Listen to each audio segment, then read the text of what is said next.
Amadou Kante, and now the news in detail. Now, Sierra Leonean First Lady Fatima Madabio has introduced to the United Nations General Assembly a resolution called Child Sexual Abuse, a heinous crime that especially affects girls who are at greater risk of experiencing forced sex and exploitation. Now, the UN General Assembly approved the resolution on Monday, establishing November 18 as a day to spotlight the sexual exploitation and abuse of children. Yahya Jammeh tells us more of that in this report. The Sexual Exploitation and Abuse Resolution was sponsored by Sierra Leone and Nigeria and was supported by over 110 other countries. In September 2019, Africa's First Ladies, led by Sierra Leone's First Lady Fatima Madabio, brought their campaign to ban early child marriage and sexual violence against women and girls before a global stage in a passionate appeal to the world to support their Hands Off Our Girls campaign.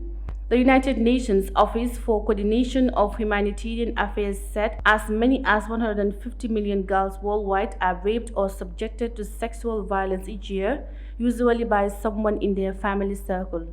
From this year now on, November 18th will be a day set aside to highlight the need for the prevention of these heinous crimes perpetrated against mostly women and girls, and for perpetrators of sexual exploitation and abuse to be brought to justice. This, it is hoped, will give victims a voice as they embark on the long process of healing.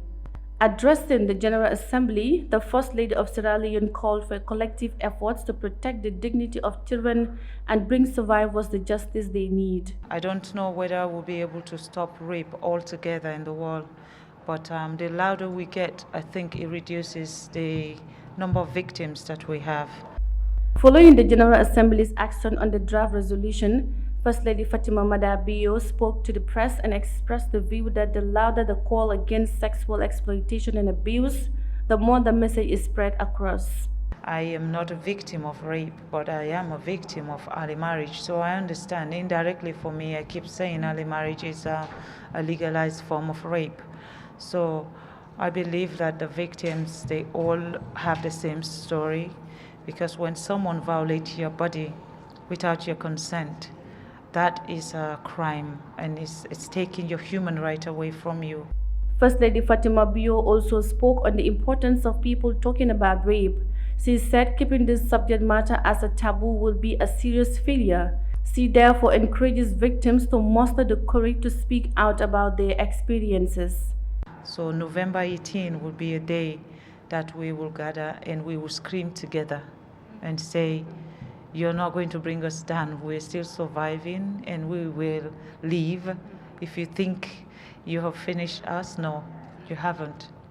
People don't want to talk about rape, and it's a very big issue. So if you have a day like this and then you have a lot of people who are willing to come forward, I think they should be allowed. Why do we celebrate freedom of speech if I'm not allowed to say what was done to me? Sexual assault is a widespread and serious problem in many societies.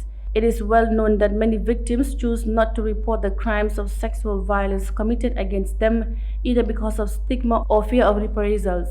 Sexual abuse is an actual or threatened physical intrusion of a sexual nature, whether by force or under equal or coercive conditions.